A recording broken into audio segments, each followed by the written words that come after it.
교회의 적법 절차에 의한 운영,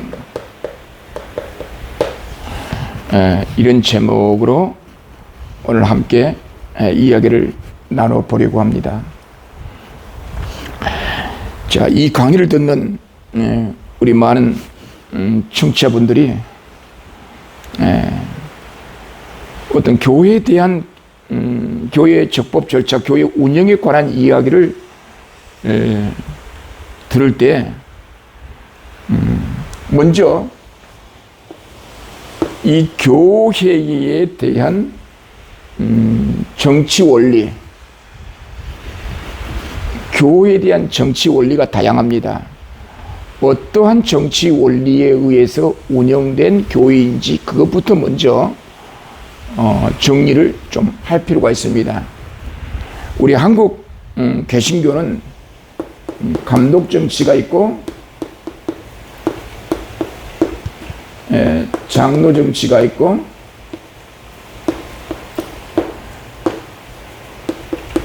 대중 정치가 있죠. 이제 이 감독 정치는 주로 감리교 계통에서 감독 정치를 채택하고 있고요. 장로 정치는 장로교, 순복음, 성결교 등에서 채택하고 있는 정치 원리라 그렇게 말할 수 있을 것입니다. 이제 해중 정치는 주로 우리 한국의 이제 침례교회죠, 침례교회. 교회 적법 절차에 의한 교회 운영을 이야기할 때 내가 섬기고 있는 그 교회, 내가 목회하고 있는 이 교회는 어떠한 정치 체계에서 움직여지고 운영되어지고 있는 교회인지를 먼저 정리해야 되고 확인해야 합니다. 지금 오늘은 이 장로의 정치에 의해서 운영된 장로의 정치 원리로 운영된 교회,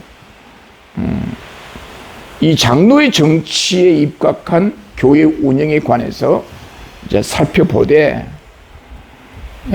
여러 장로교도 여러 교단이 있죠.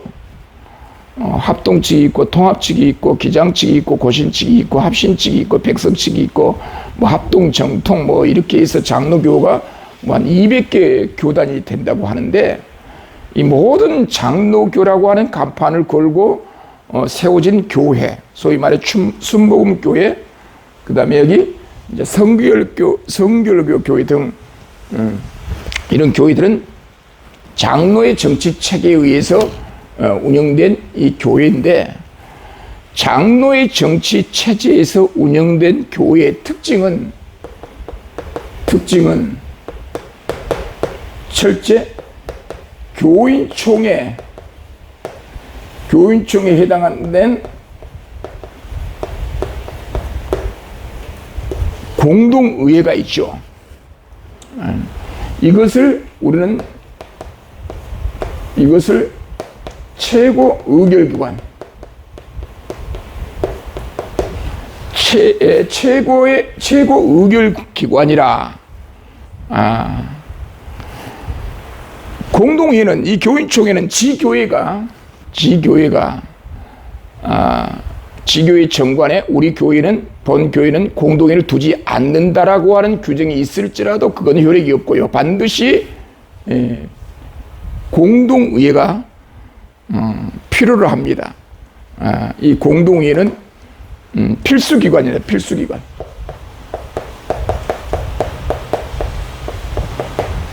공동의회는 없어서는 안 되는 기관, 정관으로도 없앨 수 없는 기관, 바로 공동의회, 교인총회죠. 최고 의결권을 갖고 있죠. 자, 최고 의결권을 갖고 있으면서 집행기관으로서 당회와 재직회가 있죠. 당회와 재직회가 있습니다. 이 재직회는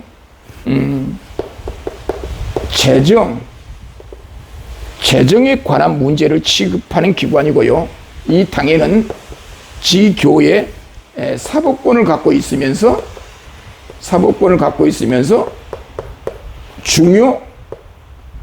중요한 안건을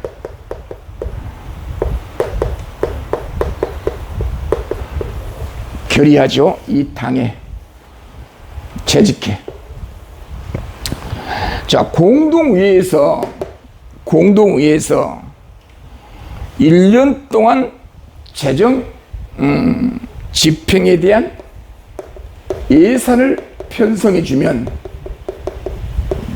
예산 편성권은 1년 동안 교회가 집행할 수 있는 재정을 구분해서 예산을 편성해 줍니다. 공동회에서 예산을 편성해 줍니다. 1년 동안 집행할 교회 재정의 예산 편성권은 교인총회인 공동회의가 갖고 있다. 예산을 편성해 주면 이 편성된 범위 안에서 재직회가 집행을 합니다. 그러니까 교회 재정은 당회가 집행하는 것이 아니고 재직회가 집행합니다.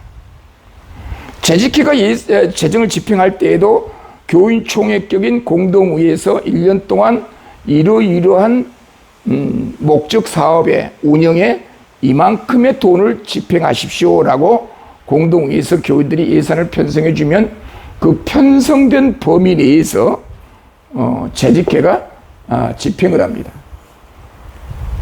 재정 집행권이 재직회에 있음에도 불구하고 당회가 임의로 재정을 집행해 버렸다.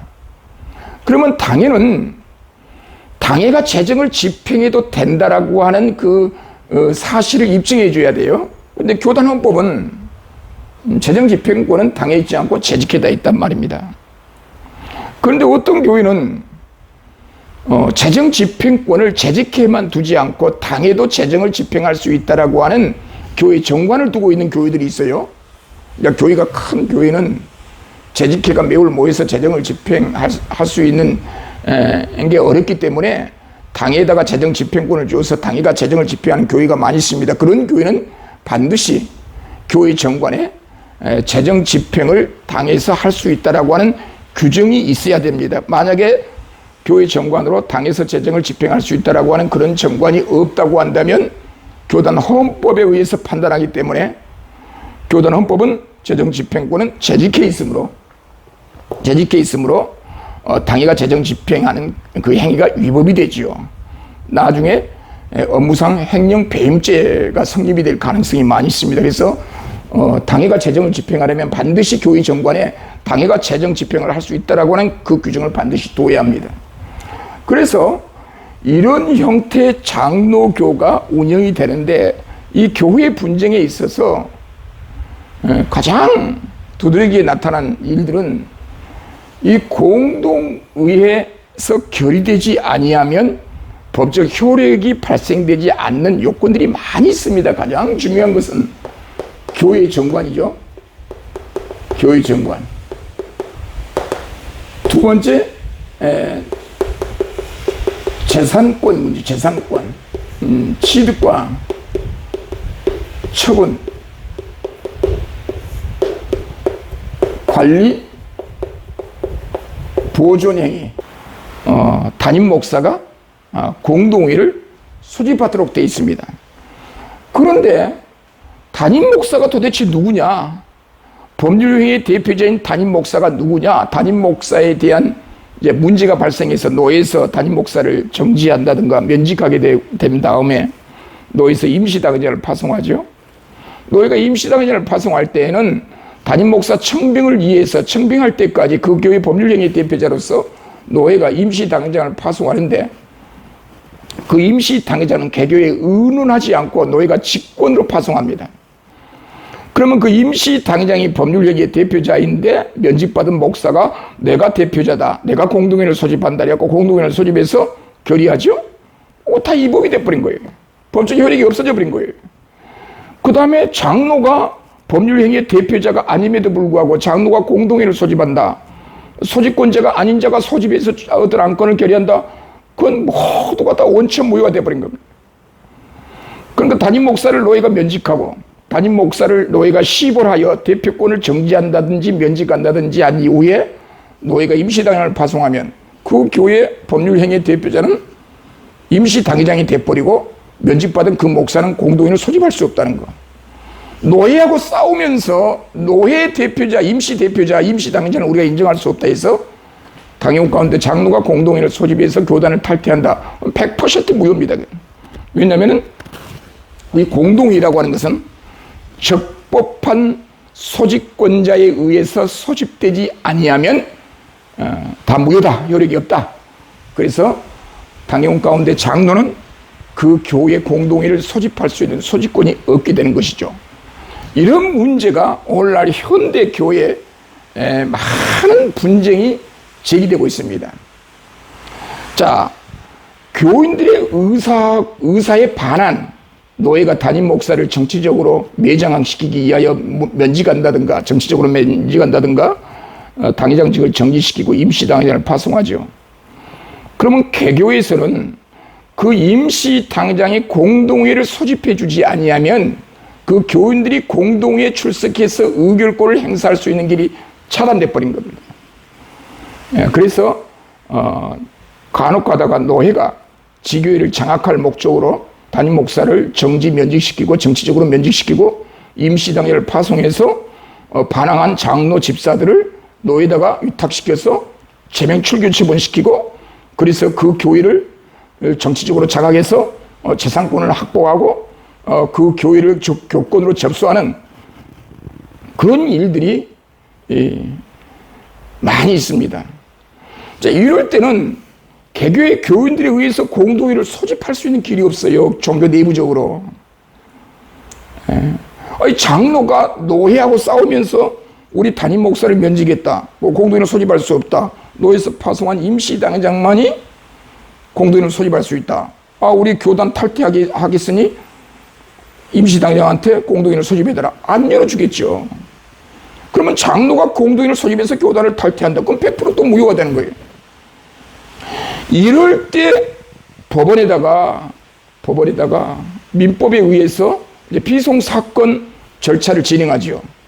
법원에다가 임시당회장이 공동회를 소집해 달라고 요청하였으나 3분의 1 서명을 받아 임시당회장에게 공동회 안건을 명시하여 예를 들어서 담임 목사 청빙권 혹은 교단 탈퇴권으로 임시당회장에게 3분의 1 서명을 받아 공동회를 소집해달라고 요청하였음에도 불구하고 임시당회장이 공동회를 소집해주지 아니할 때 2주간 기다렸다가 2주간 동안 소집해주지 아니하면 법원에다가 우리가 공동회를 소집해서 이런 안건을 처리하겠사오니 임시총회를 소집할 수 있도록 허가해 주세요. 그럼 법원에서 특별한 사정이 없는 한 그럼 당신네들이 공동회를 소집해서 처리해라. 그래서 그 청원자 대표자가 공동회를 소집해서 교단을 탈퇴하고 담임 목사를 청빙하는 그런 복잡한 법적 절차를 거쳐야 됩니다. 그런데 이런 분쟁을 미리 예방하면서 교회 정관에다가 교인 3분의 1 서명을 받아서 임시 당회장에게 공동회에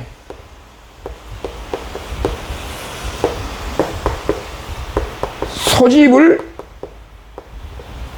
요구했으나 임시당회장이 2주간 이내에 요청한 안건에 의하여 공동회의를 소집해 주지 아니할 때는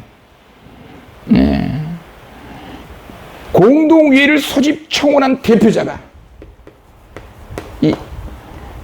임시 공동회의를 소집을 청원했던 3분의 1 서명의 대표자가 예, 직권으로 공동회를 소집하여 관련 안건을 처리할 수 있다라고 하는 내용을 정관에 집어넣어버리면 그것이 법적 효력이 발생한다는 거예요. 자, 장로와 집사는 공동회 소집권자가 아니지만 교회 정관에다가 교인들이 임시 당회장에게 3분의 1, 모금 입교인 3분의 1이 서명을 받아 임시 당회장에게 이러이러한 안건으로 공동의회 소집을 요구하였으나 임시 당회장이 2주간 이내에 소집을 거부할 경우 청원자 대표자가 임시 공동회를 소집하여 관련 안건을 처리할 수 있다라고 하는 정관 규정을 둬버리면 법원의 비송사건으로 갈 이유가 없어요. 법원이 그렇게 법을 판단한다는 거예요. 제가 그렇게 유도하는 것이 아니라 이 법원은 교회의 독립성과 종교적 자유의 본질에 근거해서 그 교회의 교인들의 그 결정을 무시할 수가 없다 그 말이에요. 그래서 분쟁을 사전에 예방하기 위해서 이런 제도가 이제 대법원에서 교회 분쟁과 관련된 많은 그 판례들이 나오기 시작했습니다. 그런 판례들은 우리 교회만 모르는 경우가 많았어요. 우리 목회자 장로님들이 교회 분쟁에 관련된 대부분의 판례 법리가 무엇인지 전혀 무관심하게 지내다가 어느 날 갑자기 교회가 분쟁이 발생했을 때 대법원 판례대로 개교의 분쟁을 하급심 법원에서 판단할 때 교회가 당하게 되는 그런 일들이 많이 있습니다. 이제는 법원의 비송 사건으로 가지 않더라도 교단이 개교회를 정치적으로 교권으로 장악하려고 할 때 이걸 디펜스할 수 있고 교회를 지키고 보호할 수 있는 그 길은 교인들에 의해서 공동회를 소집할 수 있어야 되는데 그런 내용들이 교회 정관에 규정을 두게 되면 법원 소송으로 갔을 때 법원은 교회 정관에 그러한 임시 공동회 소집의 절차를 인정해 줘 버린다라 그 말이에요. 그래서 교회 정관이 교회 분쟁을 해결하는 아주 중요한 요건으로 등장하고 있습니다. 교회 정관을 우습게 생각했다가는 교회가 큰 코 다칩니다. 그 교회 정관은 반드시 적법한 절차를 거쳐야 한다는 거예요. 교회 정관을 만들 때, 제정할 때, 변경할 때 반드시 적법 절차를 거쳐야 되는데 그 적법 절차는 적법한 공동회 소집권자가 공동회를 소집해서 정관 변경의 정족수에 의해서 그 정관을 변경하고 재산 처분을 결의하고 재산 취득을 결의하고 교회 재정 예산 집행을 결의하고 예산을 결의하고 그 예산이 집행된 이후에 1년 이후에 그 결산 승인을 결정하는 그 모든 일련의 과정이 적법하지 아니하면 어려움을 당한다는 거, 헤어날 수 없는 교회 분쟁의 늪에서 빠져나올 수가 없다는 거. 그래서 오늘은 교회의 장로의 정치 체제에 의해서 운영된 교회 적법 절차에 대한 내용 중에 공동의회 결의의 중요성, 공동의회의 중요성에 대해서 알아보았습니다. 감사합니다.